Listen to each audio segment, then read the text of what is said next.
Hello there, everybody, and welcome to part 79 of Atelier Ryza. And today, we take on the last DLC episode.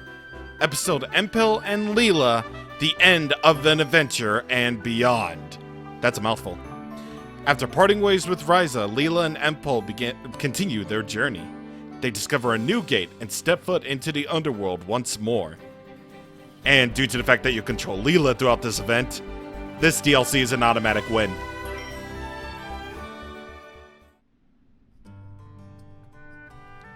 I achieved my goal to defeat the Ravaging Queen. I don't know who's talking. And I returned the stolen water to my land. Obviously, it's Lila. But not everything has returned to how it used to be. We can only hope that it will happen someday. Until then, I'll continue to close the gates. That's the mission I've given to myself. I won't let that tragedy repeat itself. Again, it's really hard to tell who's talking.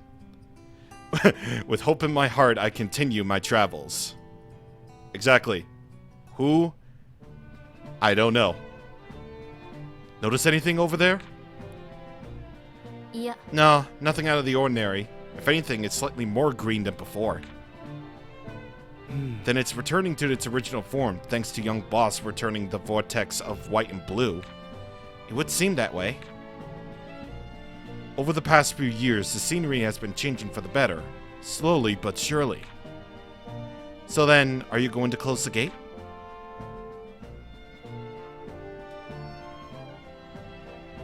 Why don't we look around a bit more? I like to observe more of the changes first.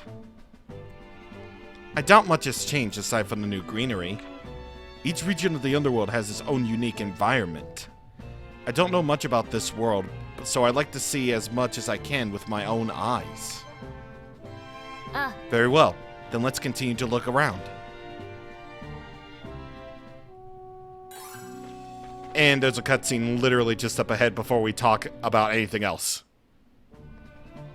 Which is why the cutscene should have really just dropped us off. Should have continued here instead of ended up there. Empel, look there.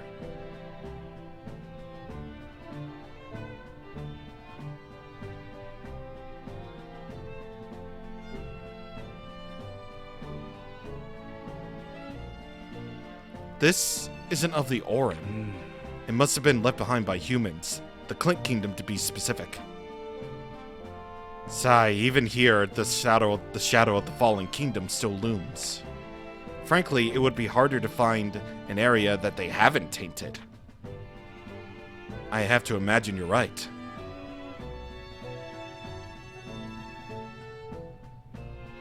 Based on what I'm seeing here, it seems like this was some kind of alchemy facility. Alchemy? What were they making? That I can't say. But it looks like this is still usable. Excellent. Thanks to you and Ryza poking your noses into my business, I can get back into synthesizing. With that new arm, man. This is a good place as any to use as our home base for exploring the underworld. Although I'm not sure if I'm able to find any useful materials around here. So, of course, this is your home base, and you can rest and save by the fire, and you can also use the cauldron, blah, blah, blah. You have to ignore all of that to get things moving along here. Anyway, as for our equipment, since this is, after the ending of the story, we have basically some of the best gear and some of the best core items, too. Specifically, Empel's new weapon here, the Tar Bomb. Which, if you remember, way back in part 1, this is what he used to blow up that weasel that attacked Ryza and the crew as they were saving Claudia. So that's something new. Meanwhile, Lila is more of a support character this time around, because she has Nectar with AP Game M and KO Recovery L, while she has a healing ball for, well, healing. So, that's cool. On the plus side, we do have some of the best equipment for defense, so that's great. That's all pretty good. there's really no such thing as time here. Like no matter what, all the time is basically going to stay the same no matter what. So, don't really know what to tell you. It could be like midnight, and this place will still be the same as it ever was. So you know the drill with overworld stuff at this point, but instead of just using a weapon or anything like that, Lila actually kicks things. And by kick things, I mean she can kick, like, literally anything. She can totally do that and get away with it. She can kick branches, she can kick rocks, she can kick anything. And that's why this DLC is the best 10 out of 10. And also, yes. So anyway, get your usual alchemy stuff and you'll be able to move on from that place. And just basically just sort of discover absolutely anything and everything that you can. Of course. And besides, it's a new section. It's technically a new section of the underworld that we've yet to explore. And, I actually don't really think that you actually unlock this, really. Like, it's kind of a shame, too, because this is like a new area for us to explore here, the Slumbering Lands. But, it's just not accessible in the main game, which stinks, but that's just this game. What can you do? What can you really do about that?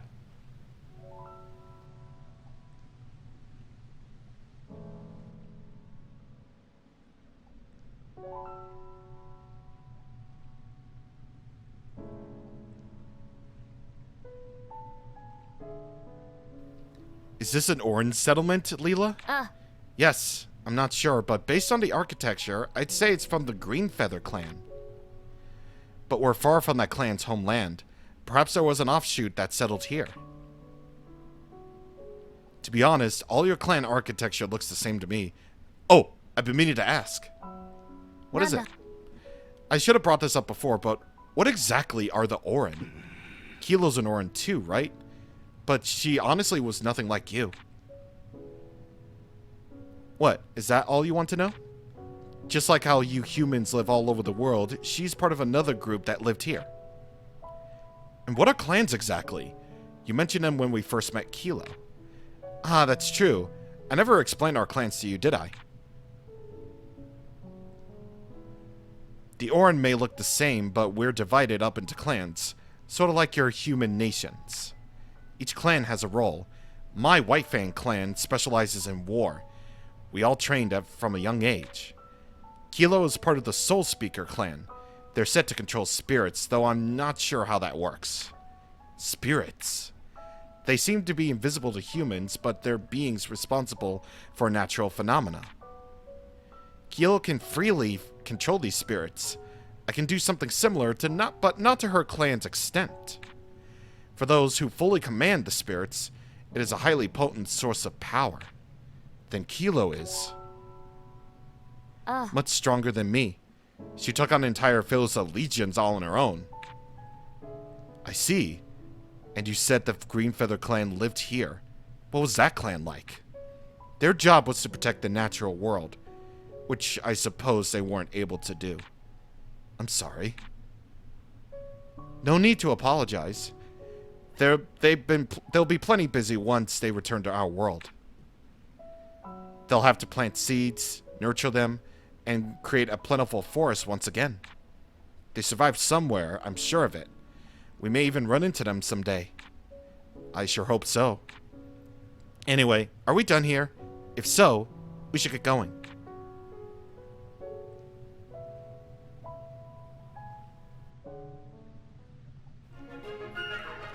Finally, lore about more things.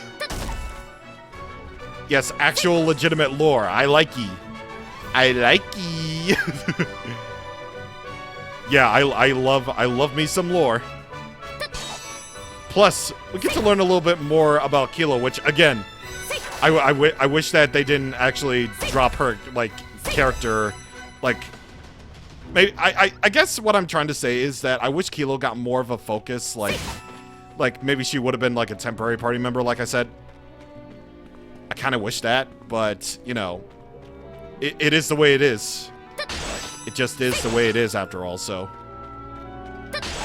it's something. It's definitely something.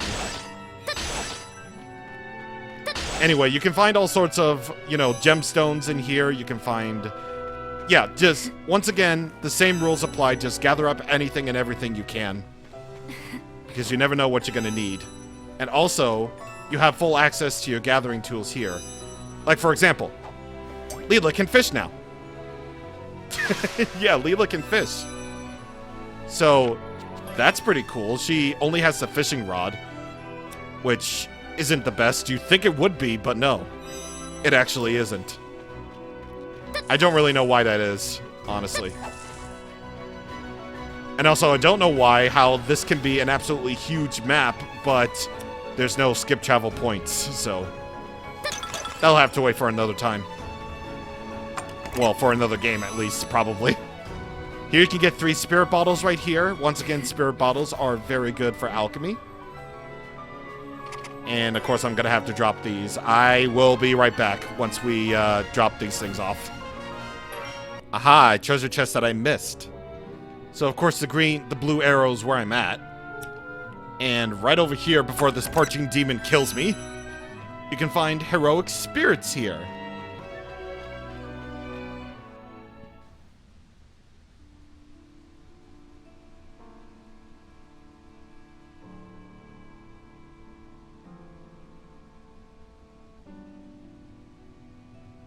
Look there, a whole bunch of Philusa all in one place.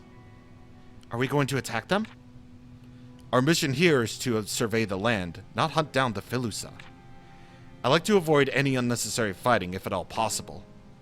Then I'll go take care of them myself. I can't just let them wander these lands. You wait here. When you say it like that, what choice do I have but to help? This is all very extremely true. So, yeah, you don't really need much preparation for this fight. All you really need to do is just to go up to it. And, yeah, it appears they're planning to fight back. Yeah, it seems that way. Then let's not hesitate. Let's just clear them all out. Simple. Easy. Yeah, pretty easy. Because, well, we have astronomical clocks to help us out with that mission. Plus, it's a really good one, too. Where it has evasion up medium and also all stats up medium, too. So we can very easily raise the tactics level all the way up to 5, like, really easily if we can. Plus, we have a whole lot of... Oh, jeez. Hello. Oh, my God. Yeah. That's pretty bad, actually. Yeah, I won't even need the nectar. What am I talking about? I just need the skill. Because Horn Demon here is weak to fire and nothing else. And I thought I was going to get an order there, but no. Apparently I didn't. Okay, Tar Bomb. So yeah, again, that little mini barrel is what started this whole alchemy journey in the first place. And now we're going to use it to basically debuff this guy. And cause him to burn too. That's basically the whole deal with this guy. What is it? What is Lila's debuff? Oh. Yeah, that's why. That's... Did we ever get sealed before? We probably didn't. Yeah, we definitely didn't. So yeah, basically just spam Tar Bomb and you're legitimately okay to go, actually. Because Tar Bomb is basically going to be your main method of dealing damage, along with your usual skills and whatever else. I mean, we are level 50 after all, so it only makes sense. It did. That's odd. They were much stronger than I expected. True, though they looked like the other fillers that we fought, but far stronger than before. It's called reskin, buddy. Could they actually be another kind of Philusa, despite their similar appearance? Regardless, any other Philusa around here are likely to be just as strong. Let's try to stay hidden. Still, I have to wonder, What exactly are the Filusa? When we were with Ryza, all I was good for was sealing gates. I couldn't fight. But now that I have to fight them myself, I like to learn about them to gain any possible advantage. They are the sworn enemies of the Orin, although it didn't start out that way.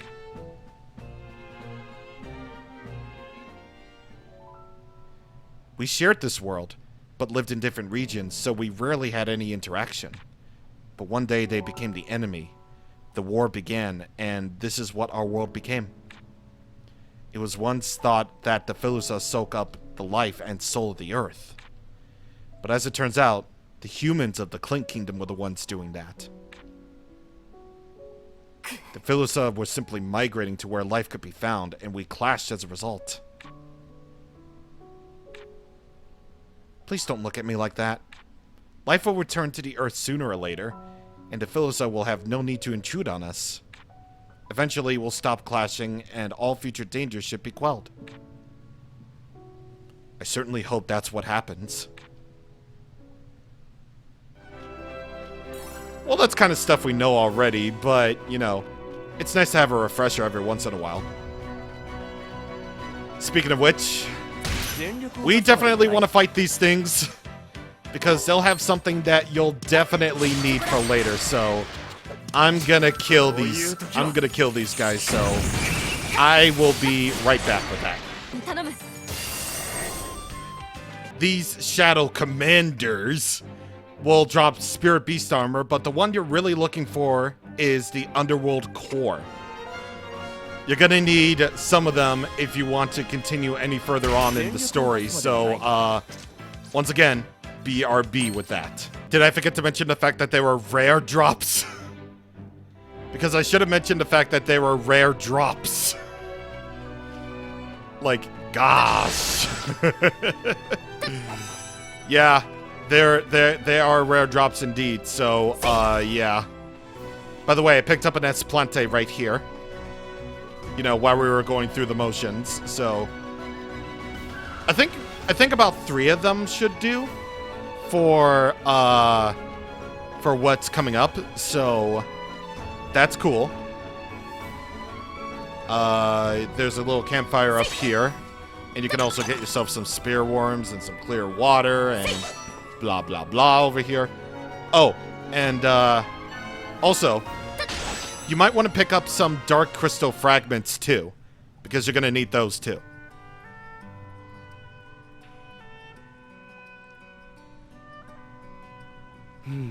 Would you say this area has returned to normal?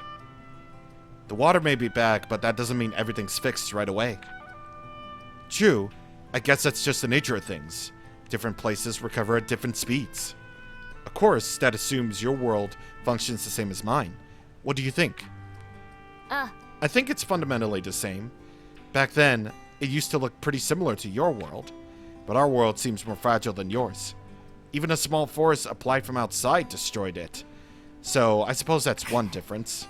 Conversely, it may take much longer to return to normal. I hope I'm wrong about that, though. Well, that's what we're trying to find out, right? Okay, let's keep looking around. Exactly, or you can just basically be like the Lion King and, you know, have everything grow, like, instantly via a lion's roar. That would probably seem more applicable, I guess. Oh, I didn't think we'd get to another scene too early, but... Oh. Empel, what's wrong?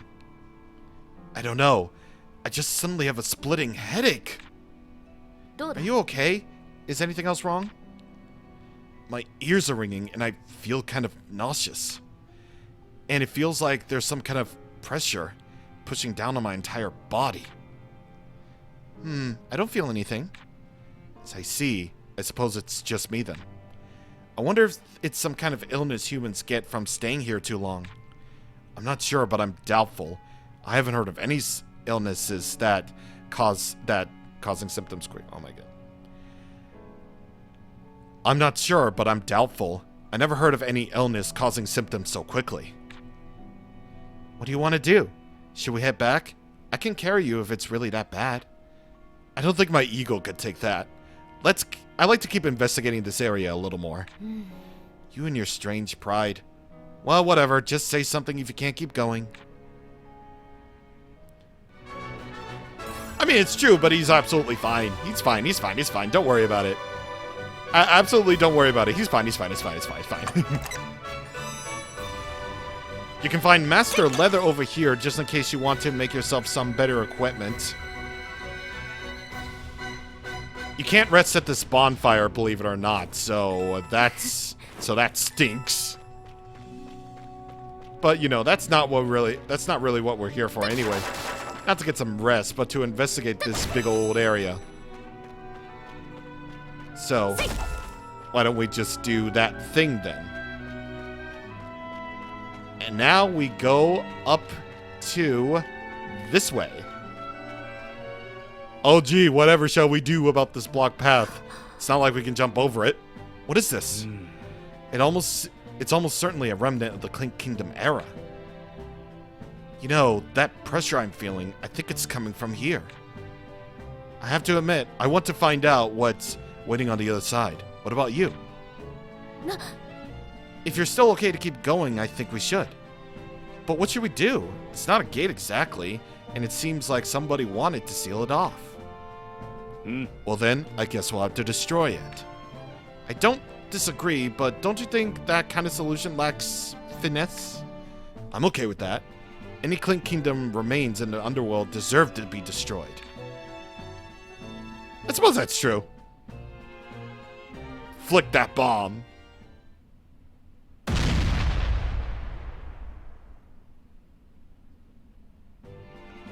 It didn't even budge. Maybe we could try multiple ones? Well, Clink Kingdom architecture isn't really just for show. I've never seen such sturdy work, though. True, your items have never had a problem destroying things up until now. In that case, I suppose I'll just have to create an even more powerful item. Do you think you can? Of course. It's my arm that wasn't working, not my mind. I have some ideas. Of course, the larger issue is where I can find the materials here that I'll need. Regardless, for now, I'll just have to put together the recipe. Let's return to base. Again, my theory about just jumping over it. I'm pretty sure Lila could. She is a warrior. This should be plenty powerful enough. But that'll also scatter debris everywhere. That's it! If I use... No, but there's no way I'll find the right materials. Here we go. This is our best chance. This recipe should do the trick. It's a high-powered bomb that focuses the energy in one direction. Are you sure about this? It seems complicated. And what about the materials? The main issue is going to be securing a sufficient energy source. I want to make the same red stone as Ryza, but I'm certain we won't find the materials here. Then what's the point of all this? What are you planning to do? In alchemy, the process can be modified as needed, as long as the end result is the same. If it leads to the same basic structure, similar items can be made with vastly different materials. I don't really get it, but if you're sure, let's gather some materials. What do you need? Most of them are simple enough. Our biggest challenge is one crucial part, an underworld core. Underworld core? You're talking about... That's right. The same thing Ryza needed for her method. The Philusa can provide that for us. So in other words, we need to start hunting them again. Basically. But we shouldn't have to hunt that many. The White Fang clan lives for battle. I'll happily hunt as many as you need. We learned how to make the Scarlet Terra Bomb. Which we already have the Underworld course for that anyway. Besides, we get to see Empel in the alchemy screen again. So that's cool. You can craft as many items as you need as you deem necessary. You basically have most, if not all of your basic recipes. Well, probably except for the Philosopher's Stone. But what we're here for, really, is Redstone Empel style. Yeah, Empel style, which you'll need underworld cores from those beetle fillers, like I said. Dark crystal fragments, again, you can find those very near there and found basically almost everywhere where there's crystal deposits. And that's really all you need. Basically, this Redstone Empel style is nothing more than simply a redstone, but Empel style. I don't really know, but we're gonna get started with this anyway. And there we go. He even gets his own little completion screen. We definitely won't see this too often though, because we only need it for this one thing. Probably actually two things, because we're gonna want to make multiple ones. It is a new item after all that we can make, so it really only makes sense.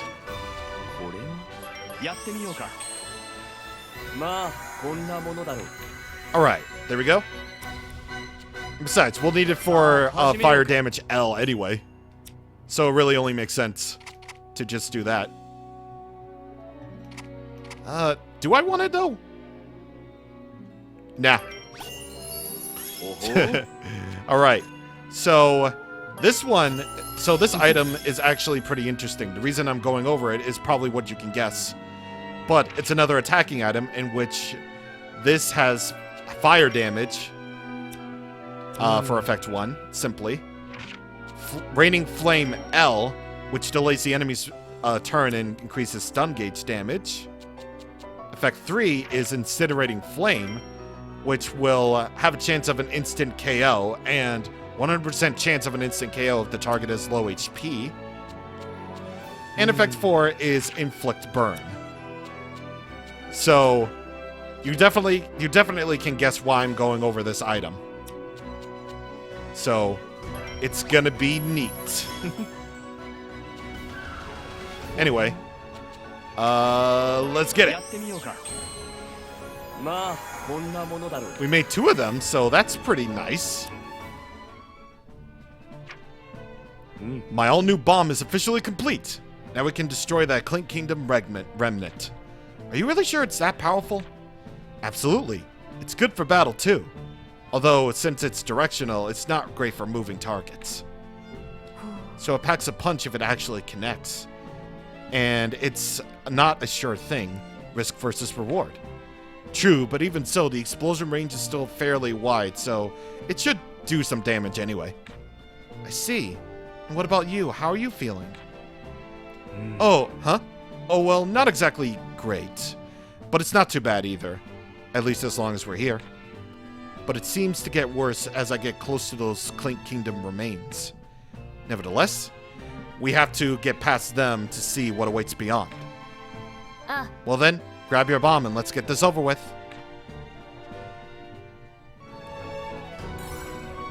That we shall do indeed.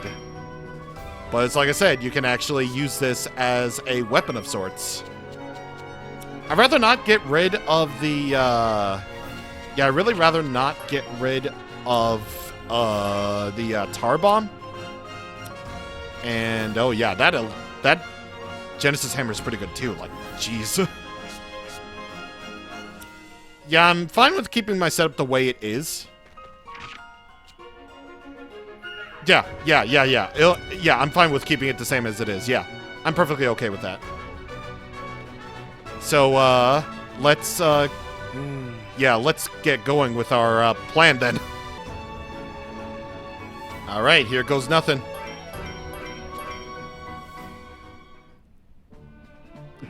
God, my headache is getting worse with every step. Try not to die, would you? Yeah, that's a perfectly reasonable response. Still, I wish we knew why this was happening to you. It's obviously based on location, so it can't be an illness. There must be some other reason. Whatever it is, I'm sure we'll learn once more once we destroy these ruins. And now, Babushka. Babushka. Excellent. It's as powerful as we hoped. Okay, let's keep moving.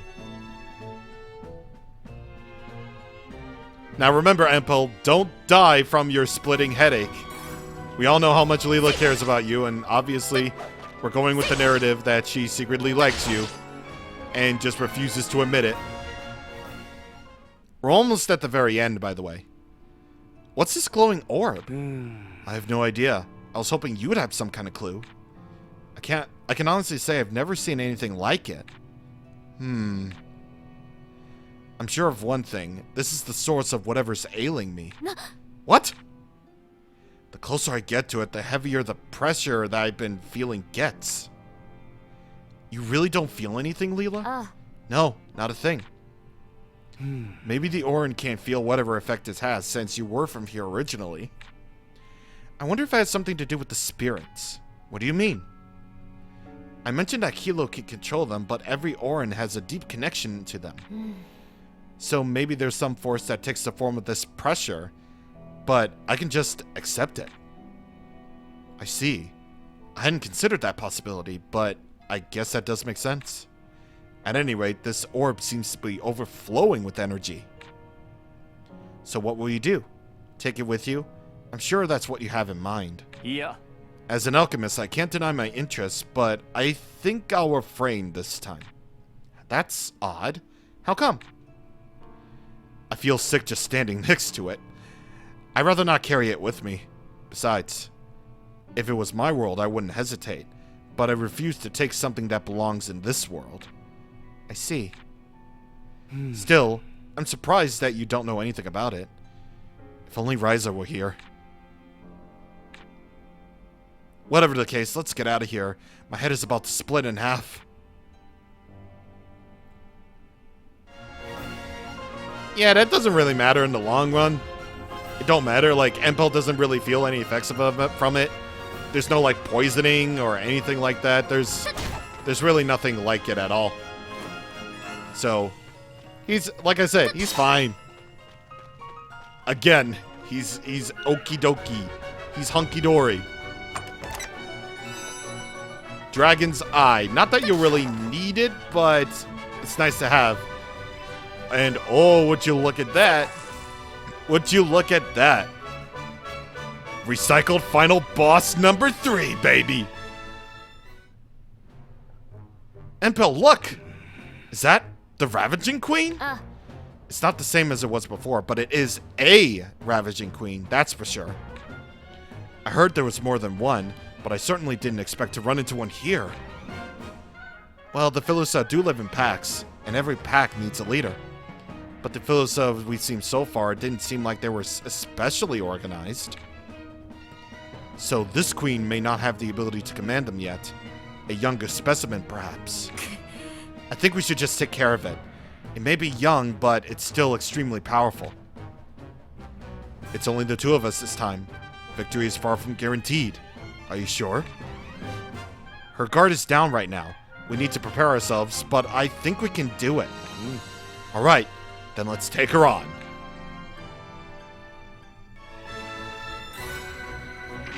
Like I said, I don't really feel the need to change up my setup, because I feel like we already have a good enough setup already as it is. Besides, I think you can get by with this setup just fine. Just so long as you know what to give up, then for converting your items into core charges, then you should be okay.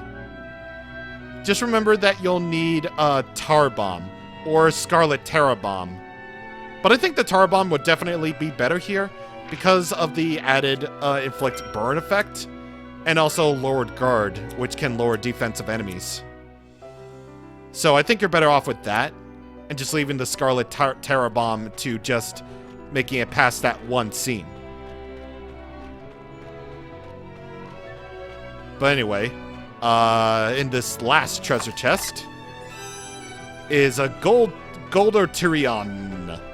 Maybe I can finally say that right for once. Sorry, but you need to die.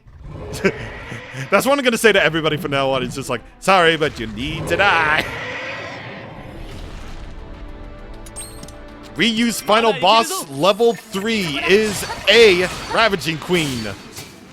Not really the most creative of names, but still. Not like, Yeah, I think it's literally just a Ravaging Queen, yeah. Like they said. Just a Ravaging Queen and nothing else. Alright, so game plan is to actually get a Nectar up there. And then use a quick action to give up the Nectar for some healing. So this will heal up both Empel and Lila, thankfully. So that's good.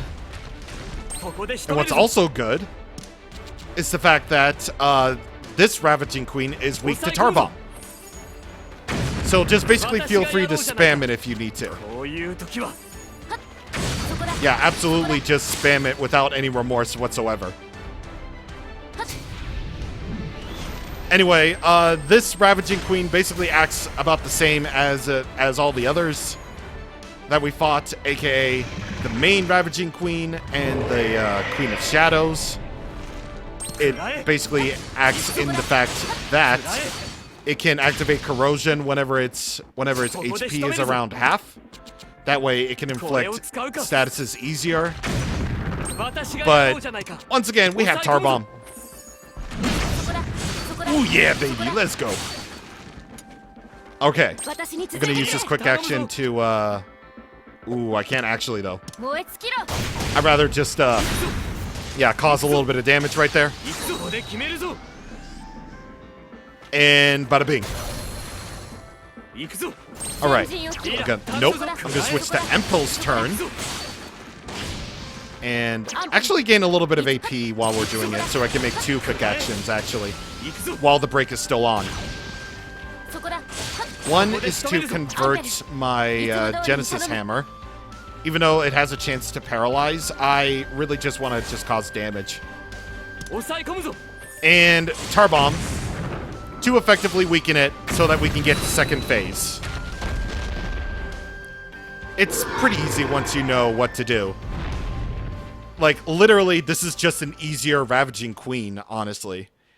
It's not that hard, but you don't really have any difficulty options either, so whatever difficulty this is, you're just basically stuck with it.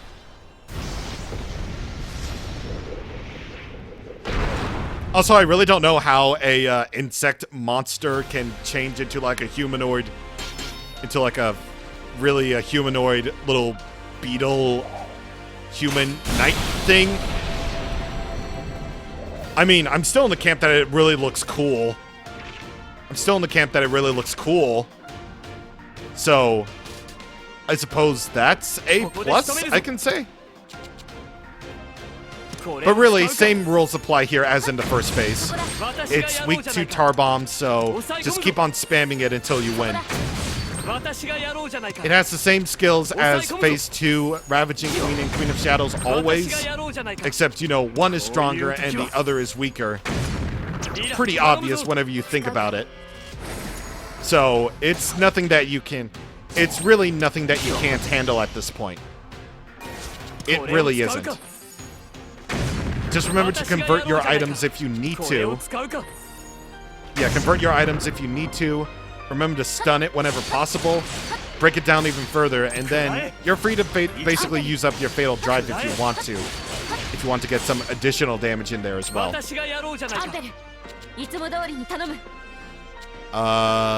Can't really see anything that can delay the turn, so we're just gonna spam Tar Bomb, actually. Yeah, I can't really say this is a lot tougher than the Dragon of Light, which we took down at Lent's DLC. Honestly, this is probably like the easiest time in a DLC boss that we've ever had. Well, because Tar Bomb doesn't really cost a whole lot of CC to use. Plus this guy is actually weak to it, so you can just really spam it into infinity, and you should be fine with it. It's just you'll have to watch out for the really powerful attack that it can do. You know, whenever possible.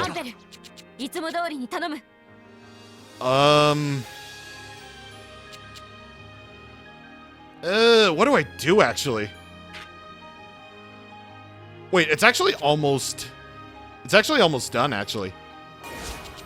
So, If this will actually do 170 stun gauge, then we're good. Yeah, we're good. Yeah, we're good. Okay, we're good. We're fine. We're fine. We're fine. This is game. This is game. This is all game. We have seen game, and this is all game.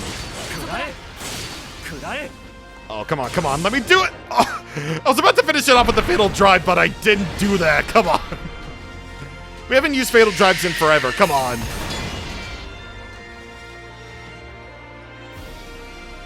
But either way, that's the end of all the DLC stories right then and there.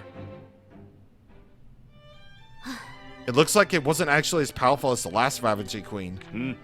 That went about as well as we could have hoped. She could have been responsible for future disasters, so I'm glad we nipped it in the bud.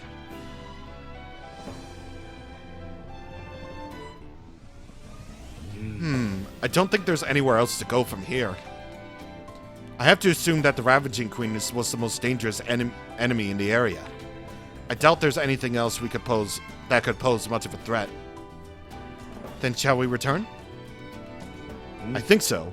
I'm still curious about that glowing aura, but I don't think it's harming anything except me. I'd love to talk with Ryza about his alchemic potential someday, but I'll leave it alone for now. Okay, then let's return to the gate. I think it's time to seal it. And I hope that one day this world will return to its former glory. Until then, farewell.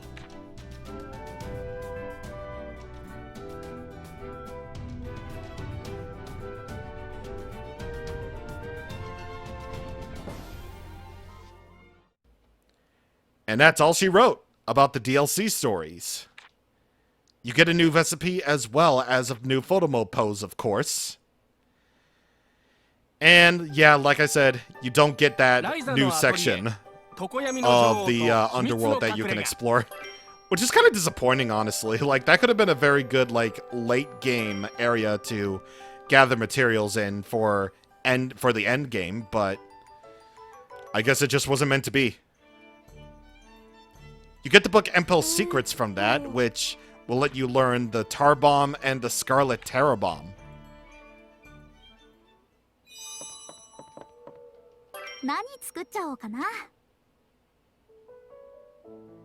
In order to make the Tar Bomb, what you'll need is, well, you'll need to have a bomb first of all, which you can very easily make with the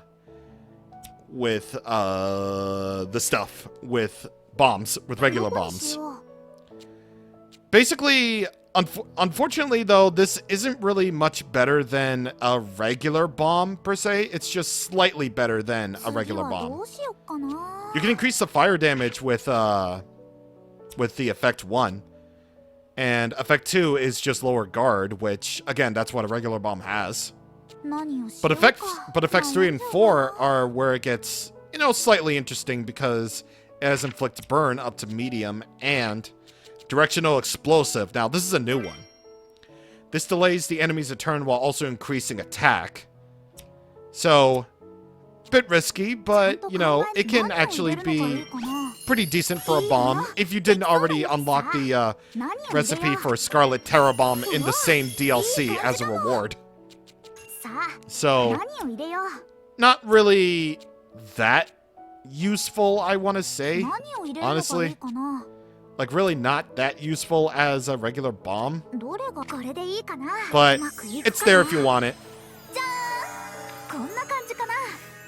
So, yeah. You're gonna have to make more redstone, by the way, if you want to make yourself a Scarlet Terror Bomb, which is loads better because that item level don't lie. And if you want to take a better look at it, you'll need a whole bunch of, well, you'll need a whole bunch of Meltstone if you want to unlock Flame Dance. You can decrease the CC charge by adding Blue Flame Embers, which we don't have. And yeah, that's going to be the kicker right there. So yeah, you get a whole bunch of new recipes from completing all of the DLC stories.